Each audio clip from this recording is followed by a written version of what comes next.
Guys welcome back to my channel. তো অনেকদিন ধরে একটা কথা শেয়ার করবো ভাবছিলাম, শেয়ার করা হয়নি, তো আজকে সেটাই বলতে এলাম এবং অনেক কিছু দেখাতেও এলাম। সঙ্গে থাকো, দেখতে পাবে। তো কয়েকদিন আগে আমার হাজব্যান্ড একটা মারাত্মক অ্যাক্সিডেন্ট হতে হতে বেঁচেছে। তার কারণ কিছুটা হচ্ছে গাড়ি। আমার হাজব্যান্ডের গাড়িটা অনেক পুরনো, স্কুটি অনেক পুরনো। আর ও যেহেতু স্কুটি নিয়েই ওর কাজ, অলিতে গলিতে গিয়ে গিয়ে কাজ। তো ব্যাংকিং কালেকশানে জব করে ও। তো এটাই ওর কাজ। তো ওর কাজটাই হচ্ছে স্কুটি নিয়ে অলি গলিতে গিয়ে গিয়ে টাকা পয়সা কালেকশানের কাজ। তো যাই হোক, তো ওর বাইকটা 14-15 বছর হয়ে গেছে। তো সেইটা আর সার্ভিস দিতে পারছেন না। তো এই 3 দিন আগে একটা মারাত্মক হাই রোডে অ্যাক্সিডেন্ট হতে হতে বেঁচেছে। তো যাই হোক, থ্যাঙ্কস ফর গড। যাই হোক, তো ওইটা হওয়ার পর থেকে আমরা চিন্তা করছিলাম যে আমরা আর এই বাইকটা নিয়ে বাইরে বেরোনো যাবে না, হাই রোডে তো বেরোনোই যাবে না। তো যাই হোক, তো ওটারই প্ল্যানিং চলছিল। তো আজকে মঙ্গলবার, কালী পুজোর পরের দিন মঙ্গলবার। তো এখন 4:30 বাজে, আমি এইমাত্র স্নান করে বেরোলাম।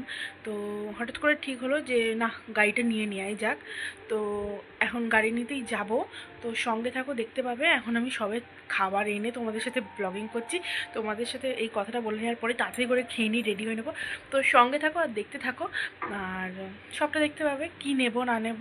তো নেওয়ার তো ইচ্ছে ছিল বুলেট, ঠিক আছে, রয়্যাল এনফিল্ড নেওয়ার ইচ্ছা ছিল। বাট রয়্যাল এনফিল্ড একটা ভারী গাড়ি, তোমরা সবাই জানো। সেটা নিয়ে অলিতে গলিতে কাজ করা খুব অসম্ভব ব্যাপার। তো আপাতত একটা স্কুটি টাইপেরই, বাইক টাইপের কিছু নেব। তো অল্প বিস্তর প্ল্যানিং আছে, একদম অল্প অল্প ভেবেছি কি করব না করব। তো সঙ্গে থাকো, দেখতে পাবে কি নেব না নেব। তো সঙ্গে থাকো, দেখতে থাকো, চলো।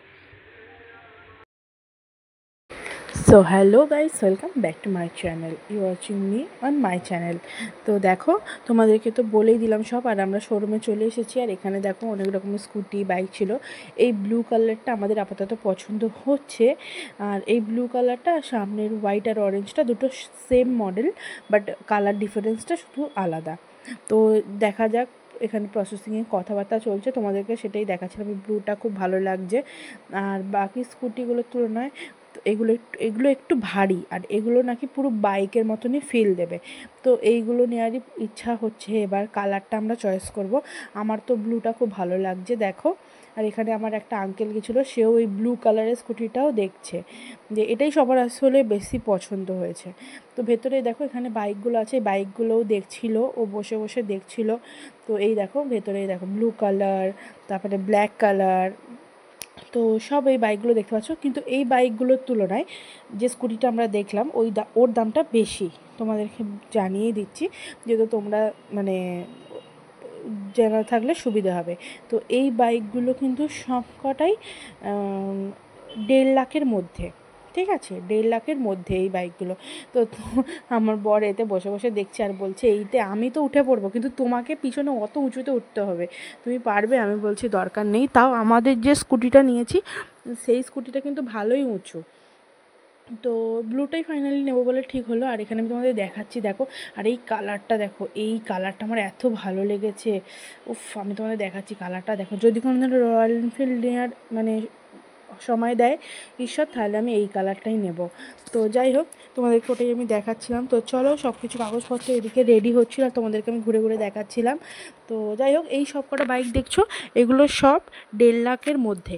আর আমাদের এই স্কুটিটাই ফাইনালি হলো এবং সব প্রসেসিংও হয়ে গেছে। তো ফাইনালি এই স্কুটিটা আমরা নিয়ে নিলাম। আর এটা আমাদের 1,85,000 পড়েছে, 1,85,000। তো চলো, তারপরে আসার পথে একটু পিৎজা কিনে নিয়েছিলাম, ঘরে এসে সেটা খেয়ে নিলাম। আর আমার ছেলে নিয়েছে একটা বন্দুক, ও তো বন্দুক নেবেই যেখানেই যাবে ও।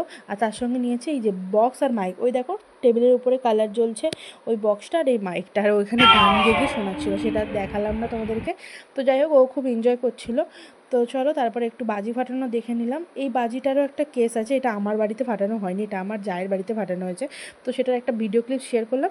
আর ঘরে এসে চিলি চিকেন আর ফ্রায়েড রাইস হয়েছিল, সেটাই খেয়ে ঘুমিয়ে পড়লাম। তো এতক্ষণ সঙ্গে থাকার জন্য তোমাদেরকে অসংখ্য ধন্যবাদ। এভাবেই ভালোবাসতে থাকো আর আমার ভিডিওগুলো সব দেখতে থাকো, আমাকে সাপোর্ট করো, এটাই তোমাদেরকে